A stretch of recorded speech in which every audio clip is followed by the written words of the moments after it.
Hello, and welcome to Community Pulse, a CAN TV program featuring local leaders and organizations focused on improving the health and well-being of the city of Chicago. Community Pulse is presented by the Foxglove Alliance, a public health coalition supported by the Hextone Institute of Medicine, in partnership with the Healthcare Council of Chicago, managed by Third Horizon, and the Hextone's Nurses and Humanities. My name is Meghan Phillipp, and I serve as the Executive Director of the Healthcare Council of Chicago, as well as one of the rotating hosts on Community Pulse.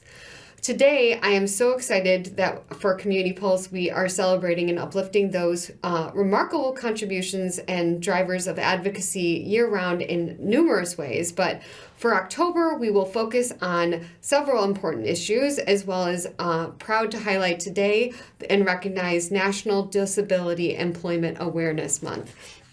This observance honors the invaluable contributions of individuals with disabilities to make workplaces and the economy across the U.S. this year better. And this year's theme is access to good jobs for all, so emphasizing the importance of inclusive opportunities.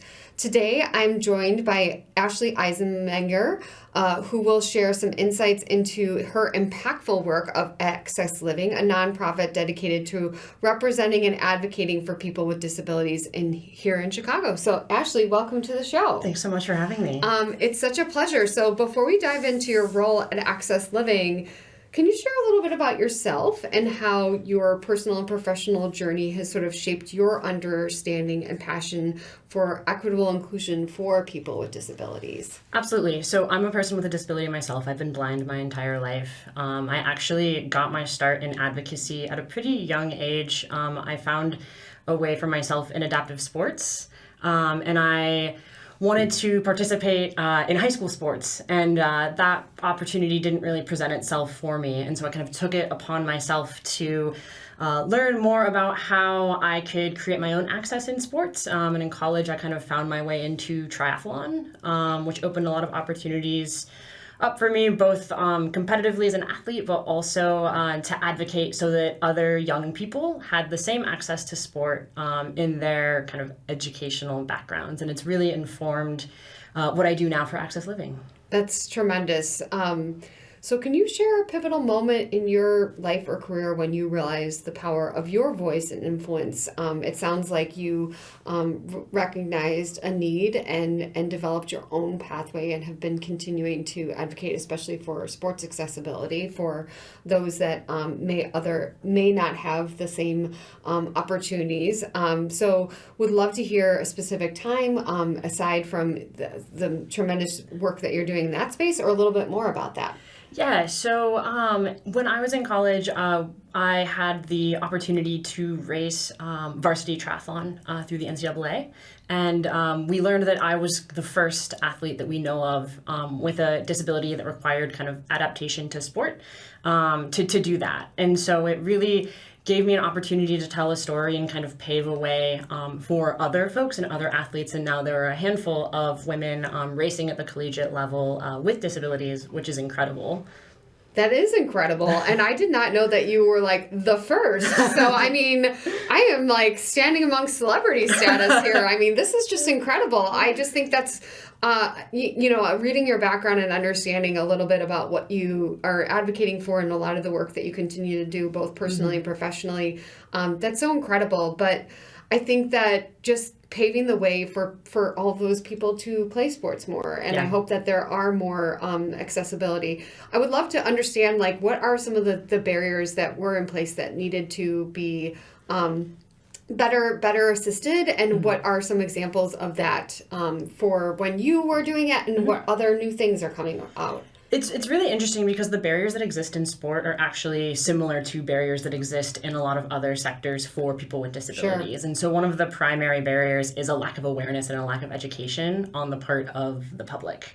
And so in the sports space, right, I spent a lot of time educating coaches and teammates and folks at the NCAA, kind of teaching them about what I needed and why it mattered. But in my professional work now, and especially around National Disability Employment Awareness Month, I spend a lot of time I'm educating employers, like folks in corporations, clients that I work with, on those same kind of things, like how can we accommodate people with disabilities? What is a disability? How do we start having these conversations and fostering these environments so that everyone can show up and thrive? That's amazing. And that's a great segue for us to talk a little bit more about the wonderful work that you and your colleagues are doing at Access Living. So let's talk a little bit about the vision of a world free from barriers and discrimination and how that translates into concrete actions to improve employment opportunities for people with disabilities. Yeah, Access Living, we're a service center based here in Chicago.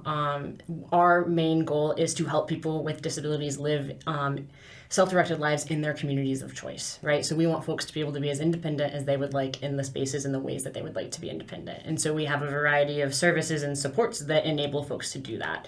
And that can look like workplace readiness, that can look like financial literacy, that can look like housing, that can look like a lot of different things.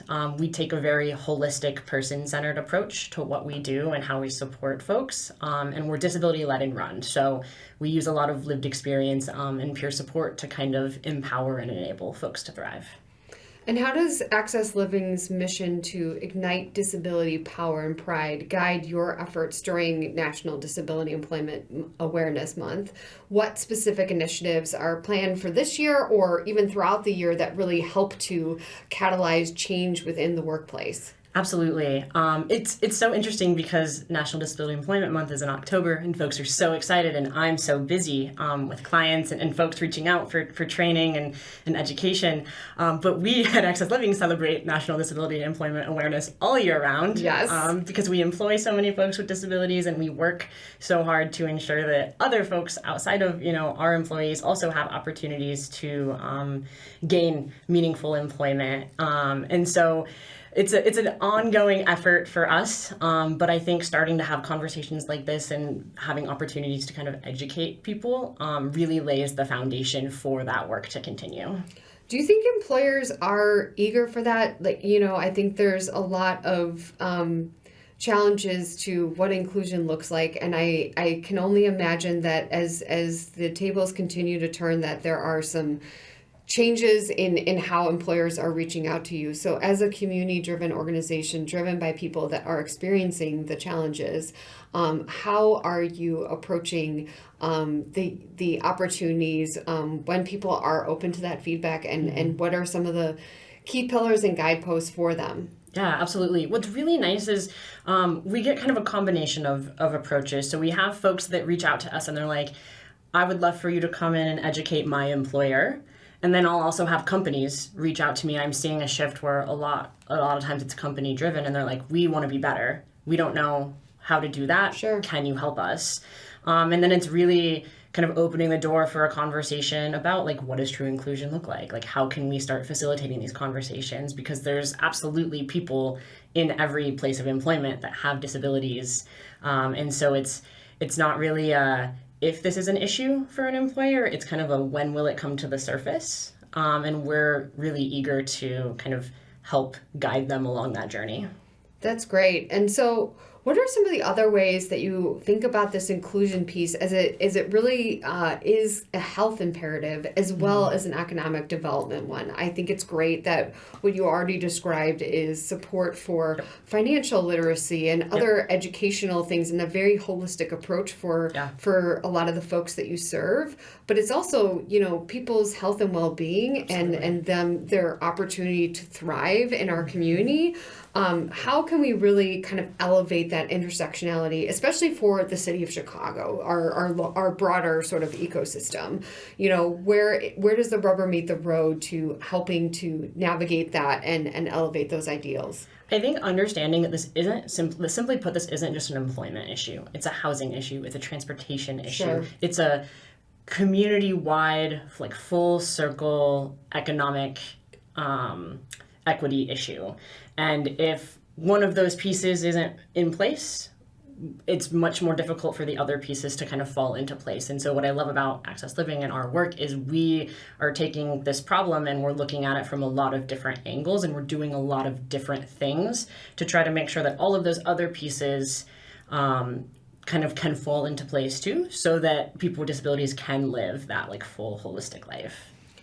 And as we think about what you all are doing with your core services, such as independent living skills and peer support, that directly contribute to advancing opportunities for people, what additional things are you hoping to add, and what are you trying to bolster right now? Where there are challenges, because what we know is like, we can offer these programs, but we have to meet the need. So are there ones that have longer waiting lists, or things that you guys are trying to unravel or move barriers to making sure that you can continue to meet the volume of the need?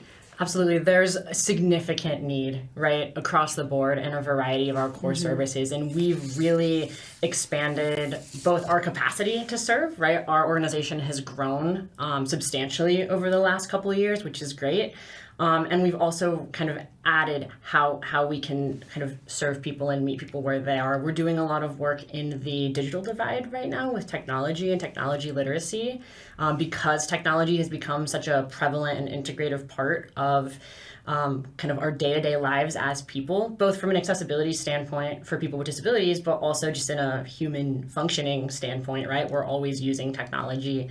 And so we discovered a huge need for technology literacy kind of in the pandemic, when everything had to go virtual. We had a lot of folks that weren't equipped or educated enough to be able to maximize those tools and to still engage with us in a virtual space. And it's been really great for us to kind of be able to notice that problem, create a program to help address that problem. And it's one of our longest waitlist programs because so many folks need that access. But it's great to kind of start to slowly move the needle in that regard, because that's going to spill over to so many other areas of functioning. Yeah, absolutely. Are there any unique partnerships or partnerships, I guess I would say, that have helped to provide the solutions for those programs? I assume I always say, I'm not the expert. I'm not a technologist. I'm not IT over here. Right. I can barely get my things to work. So as you said, I think all of us need training. Right. But, are there any unique partners that are offering that expertise and supporting your efforts as you expand those services? One thing that's really unique about the programming that we offer, and just by nature of who we are as a Center for Independent Living, is, you've mentioned it a couple times, this idea of peer support. And so with technology especially, and the vast amounts of accessibility needs for folks to even be able to use it, we're looking at a variety of user experiences. And we have a great tech team, but they would agree with me when I say this. Like, they don't claim to know everything there is to know about the accessibility of the technology that we're providing folks. And so we really get to leverage like other folks on our staff with other types of lived experience to really kind of bring in that firsthand account, that firsthand experience in ways that are really collaborative and fulfilling. And ultimately everybody kind of benefits from this engagement. Yeah, I mean, that feedback loop is so important across all sorts of teams to really make sure that we can really address the systemic challenges. So it sounds like you take these very unique, granular approaches to each individual is uniquely different. Absolutely. And I think that, sometimes the disabilities that people might have may be, I would say, quiet to what people can see or feel or touch. So really making sure that you have this team in place that I think is just ready to listen and to have that feedback. Yep. Because I think that the challenge is going to be that technology is going to continue to evolve. Absolutely. It's probably already outdated from 5 minutes ago. And, I think that it sounds like your team is really remaining flexible to continuing to keep up with the rest of the world and making sure that the rest of the world isn't leaving folks behind because of that accessibility challenge. Absolutely. And that's what we ask of like anybody that we work with, right? In any program, in any capacity, right? Not to bring it back to employment, but like employers also need to kind of have that approach to how they think of equity and how they think of disability inclusion, and how we make sure that folks are equipped and enabled to show up fully in their working environments. Absolutely. So as a leader and an advocate in the disability community, what systemic barriers are in employment are you focused on breaking down, and how do you Sure. measure some of the progress in various areas? I'd love to also understand if it's, industry specific or job specific, Sure. and how you're trying to address those. So what we're finding more often than not is that folks are afraid to have conversations. They're afraid to say the wrong thing. They're afraid to do the wrong thing. And more often than not, they think that doing nothing is better than doing the wrong thing. And that's problematic, right? Because then we don't make any forward progress. And so a lot of what we're doing in our disability inclusion work is having conversations, providing education on things like ableism and unconscious bias that we all carry with us every day in all that we do, and recognizing that and kind of averting and changing our behaviors and our thought patterns towards people with disabilities, right? Those kind of are the initial conversations that we're having to even get in the door to have conversations about some of the more systemic belief patterns and issues that exist around capability and capacity of people with disabilities. What we're seeing, though, is while this work is relatively new, it's extremely ongoing. We're having more and more sophisticated conversations, and we're having more lengthy engagements with folks. They're wanting to take those deep dives. They're really wanting to look at their processes and their products and their people and better understand where they may be missing the mark and how they can better improve. I think that's absolutely right, and I think it's such a truth to hear for folks to not be afraid to fail, to ask questions, to be curious, to try something versus not. And if not, then we have amazing experts right here in our backyard at Access Living that would be happy to support your efforts. Absolutely. So with this Awareness Month, it's so important. What can folks do to learn more to support Access Living as well as the movement around National Disability Employment Awareness Month? Yeah, absolutely. I mean, checking our website, accessliving.org, jumping on our socials. We provide consulting and training services to companies. So if somebody listening is interested in kind of what I'm saying and maybe taking some of these deep dives with me and my team, like, we would love to connect with you and would love to talk to you about what that could look like. We're a resource to the community in whatever capacity we can be. So yeah, and I think you already kind of alluded to this, but I would love for you to expand. What advice do you have for employers? I already kind of drilled down and highlighted that I think that we can't be afraid to make mistakes. But in addition to that, what other types of things do you encourage them to do or to think about, and how to continue to approach this? I think we can all learn all the time. I think having a thirst for knowledge and wanting to seek out information about disability inclusion, about disability, like non-apparent disabilities, neurodiversity, all sorts of different kind of subsets of the community that we hear talked about all the time, taking some initiative and taking it upon themselves to start learning, whether that's reaching out to us or doing their own kind of research. I think that can really open the door for some really good conversations, recognizing that there are people on your teams that have disabilities that probably want to have these conversations. And if you don't think there are people on your teams with disabilities, you probably haven't created an environment where they feel like they can show up authentically. And so that's another thing to kind of self-assess and consider and think about. That's so important and so foundational, right? 1 in 4 U.S. adults have a disability. And so they're everywhere. We're everywhere. Our community is large. So I think just a thirst for knowledge, wanting to start learning, and then kind of reaching out to us or other folks as that they continue on that journey. Yeah. And what advice do you also give to colleagues that have someone that is on their team or in their company, and how they can be good stewards and curiosity and really foster that inclusivity? I think that thirst for knowledge is definitely a piece of it, but how can they respectfully treat the opportunity to learn and be part of the solution?